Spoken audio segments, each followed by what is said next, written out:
Fudendo. Uma questão, Gustavo, Não que passa. você tocou da imprevisibilidade, porque o ataque de pânico ele não é só do transtorno de pânico, ele acontece em vários outros transtornos. Por exemplo, se o paciente tem uma fobia específica de avião, então nos dias anteriores ou na presença do voo, ele pode ter exatamente o mesmo ataque de pânico.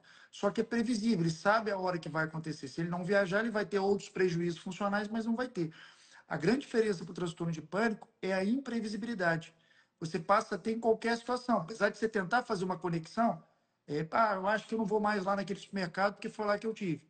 Você pode ter Sim. em casa, pode ter andando de avião. Então, essa insegurança de quando ela vai aparecer, que gera é, toda essa situação do prejuízo funcional e que a tendência é você se isolar e as taxas de depressão, elas são comórbidas, juntos com o transtorno de pânico, altas.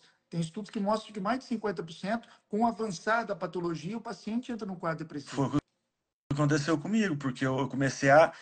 Cara, não vou beber água na cozinha. Mãe, pega água pra mim porque eu vou morrer. Eu tô com medo de levantar desse lugar aqui e morrer. E um turbilhão de pensamento, assim, na hora, começa a vir coisa da infância. Eu acredito muito que seja de pessoa por pessoa também, né? Exato, E exato. tem muita questão também, pode ser é, trauma passado, pode ser de geração, não tem uma coisa assim, Genético, né? de genético, né? De família. Gustavo, deixa eu dar uma explicada nisso que você falou aí, que é interessante. É como se a gente tivesse fases. Claro que medicina não é assim, mas para explicar para todo mundo entender, vamos dizer assim, ó, uma etapa primeira você passa mal, vamos dizer assim. Ao passar mal, como se você estivesse fugindo de uma onça e tem aquele estímulo adrenérgico todinho ali, sem sentido nenhum de ter. Por que eu estou assim? Eu não estou jogando futebol, por que eu estou com o coração disparado, por que eu estou respirando profundamente assim, por que eu estou com falta de ar e tal. Então, essa é a primeira fase. Na segunda fase, você começa a ficar com medo de ir, por exemplo, não vou para o restaurante, não. Passei mal lá. Sim. Em restaurante eu não entro nem para lascar. No supermercado, vou nada, passei mal lá e tal. Essa é uma segunda fase, que é chamada de evitação fóbica. Então eu fico com medo de fazer as coisas porque eu passei mal naquela situação. Qual é a relação daquela situação de te gerar crise? Zero. Nenhuma. É você que cria aquilo e aí começa a evitar, ter a fobia, ter o medo, e por isso você passa a evitar. Quando você passa a evitar, aí você começa a ter problemas. Não vou sair de casa. Primeiro começa assim, não vou sair do bairro, porque eu ficando perto de casa eu estou seguro. Daí a pouco, não vou sair mais de casa, porque eu ficando dentro de casa eu estou seguro. Depois eu não vou mais sair do quarto, porque ficando dentro do quarto eu estou seguro. Chega a Exatamente. esse nível de situação. Aí vem a outra fase, Gustavo, que é qual? Da depressão. Por quê? Porque você ficou inativo.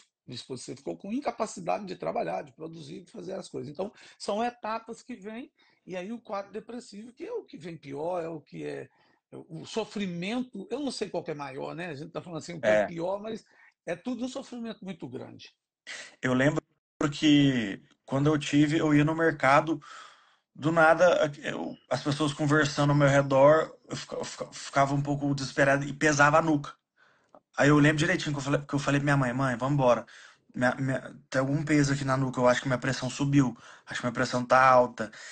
Cara, eu acho que isso provavelmente psicológico do medo de ter o ataque de novo, né? Exatamente, que é a evitação fóbica, né, Evan? Perfeito. Sim. Eu sinalizo também, Gustavo, até porque você tem uma conexão grande com jovens, né? Que hoje a OMS coloca como Organização Mundial de Saúde a população que mais nos preocupa. Muitas vezes eu recebo aqui no consultório, a literatura também diz isso, que pelo esse nível de ansiedade alto, ele começa a usar o álcool, porque o álcool ele tem um efeito inicialmente ansiolítico, né? Porém, quando ele sai do corpo, o receptor percebe que saiu, então ele faz o efeito contrário. Então, o álcool, na verdade, ele é uma falsa ideia de que Eu, ele ajuda a eu diminuir a fazia ansiedade. exatamente isso. Eu fazia exatamente isso. Eu tava com 18 anos de idade.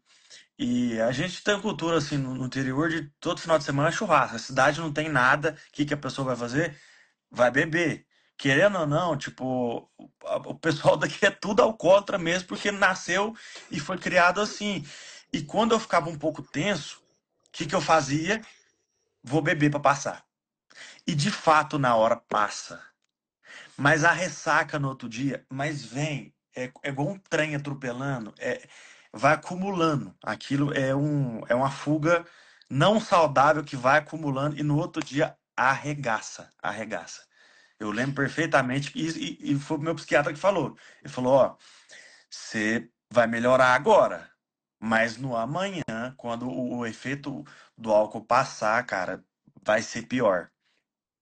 Como tem muitos jovens aqui, né, acredito eu, importante a gente sinalizar, porque o álcool não é o remédio para tratar a ansiedade, né? O remédio é ir no médico, para poder o Sim. psiquiatra poder ajudar da maneira correta. E uma coisa que você faz muito, né, Gustavo, que me chamou a atenção, a gente vê que você tem um cuidado muito grande, inclusive no seu livro, inclusive, né, nas suas postagens, de sempre relatar que é uma experiência pessoal sua, que ali não é uma fórmula Exatamente. mágica de tratar, e que o certo é buscar o psiquiatra, o psicólogo, para ele poder encontrar o melhor caminho. Isso para a gente é muito importante, né, presidente? Porque a gente luta muito por isso, para ir buscar da maneira correta a ajuda.